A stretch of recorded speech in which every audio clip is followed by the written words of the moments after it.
Friends, स्वागत है आपका सीएल साइंस क्लासेस के यूट्यूब चैनल पर। आज मैं आपको जानकारी देने जा रहा हूँ एल्कीन श्रेणी के सूत्र किस प्रकार से बनाए जाते हैं और उनके नाम किस प्रकार से लिखे जाते हैं। शानदार ट्रिक बताऊंगा आपको इसके बारे में। एक बार देखने के बाद भूल नहीं पाओगे आप। तो एल्कीन श्रेणी,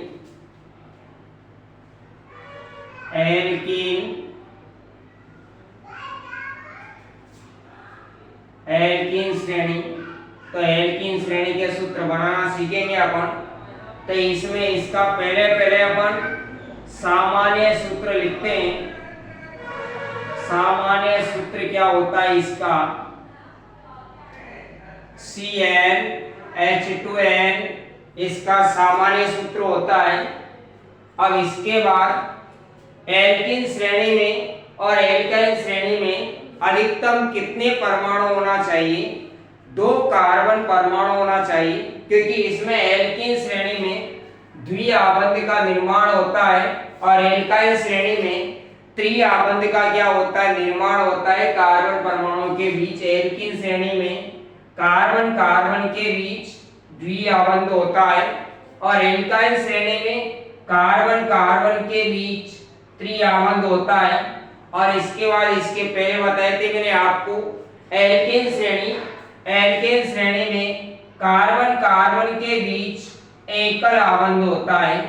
तो इस प्रकार से अब इसके बाद एल्कीन श्रेणी के अनुलग्न के बारे में बात करते हैं अपन। एल्कीन श्रेणी का अनुलग्न क्या होता है? अनुलग्न का मतलब क्या होता है? पीछे लगने वाला शब्द।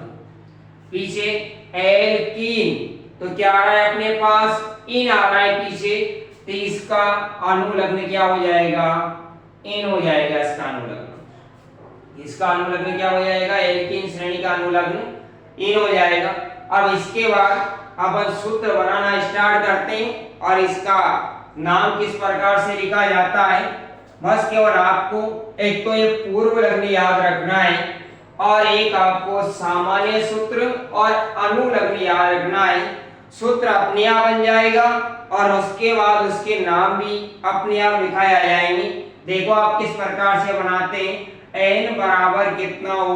2 हो तो, क्योंकि इसमें अधिकतम कितने कार्बन परमाणु की जरूरत होती है? 2 कार्बन परमाणु की जरूरत होती है द्विआबंध लगाने के लिए। अब इसके बाद सूत्र लिखेंगे अपन CnH2n से करेंगे अपन। तो बराबर जहां जहां पर आपको n नजर आ रहा है वहां पर क्या लिखना है? आपको 2 लिखना है। तो C2H और 2 into n का मान कितना है अपने पास? 2। इसको सोल्व करेंगे अपन। सोल्व करने पर अपने पास आ जाएगा C2H, 2 को 2 से गुणा किया तो कितना है अपने पास? 4 आ जाएगा। अब इसके बाद इसका ये तो सूत्र बन गया अपने पास।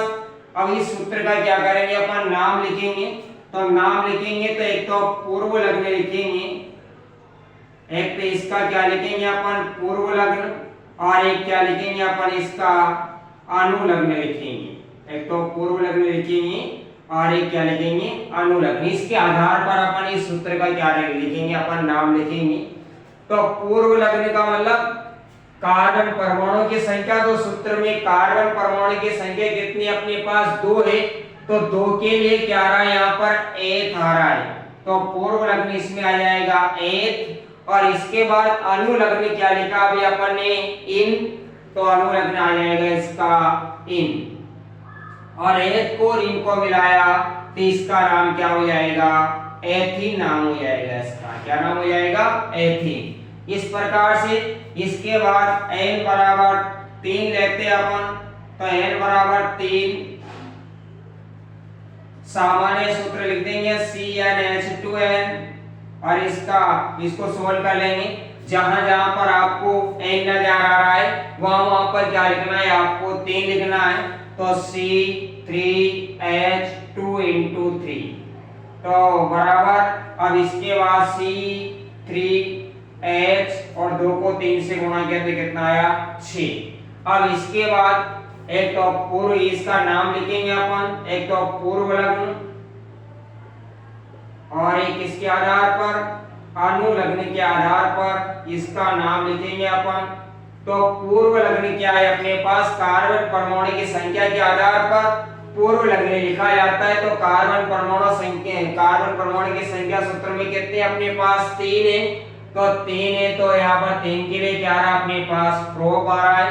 तो ये प्रोप, और इसके बाद अनुलग्न क्या है अपने पास, इन। और जब प्रोप को और इन को मिलाया तो इसका नाम क्या हो जाएगा, प्रोपिन नाम हो जाएगा। इसके बाद देखते हैं अपन n बराबर 4 का। n बराबर 4 हो तो वही सूत्र लगा देंगे अपन, सामान्य सूत्र CnH2n लगा देंगे। और इसके बाद जहां पर आपको n नजर आ रहा है सूत्र में, वहां पर क्या लिख देंगे आप, 4 लिख देंगे। तो C4H2 तो C4H 2 को 4 से गुणा किया तो कितना आया, 8। ये सूत्र बन गया अपने पास। अब इसके बाद क्या करेंगे अपन, नाम लिखेंगे अपन इसका। तो एक तो पूर्व लग्न लिखेंगे और एक क्या लिखेंगे अपन, अनुलग्न लिखेंगे इसमें। एक तो पूर्व लग्न और एक अनुलग्न। पूर्व लग्न कार्बन परमाणु की संख्या सूत्र में कितनी अपने पास, 4 है। तो 4 के लिए क्या आता है, ब्यूट आता है। तो यहाँ पे क्या लिख देंगे अपन, ब्यूट। और इसके बाद अनुलग्न क्या लिखेंगे, इन। और जब ब्यूट को इनको मिलाया तो क्या नाम हो जाएगा इसका, ब्यूटीन नाम हो जाएगा। तो इस प्रकार से कार्बनिक यौगिकों के एल्कीन श्रेणी के सूत्र और नाम बनाए जाते हैं। तो वीडियो अच्छा लगा हो तो वीडियो को लाइक, शेयर और सब्सक्राइब जरूर कीजिएगा। थैंक यू सो मच दोस्तों, धन्यवाद।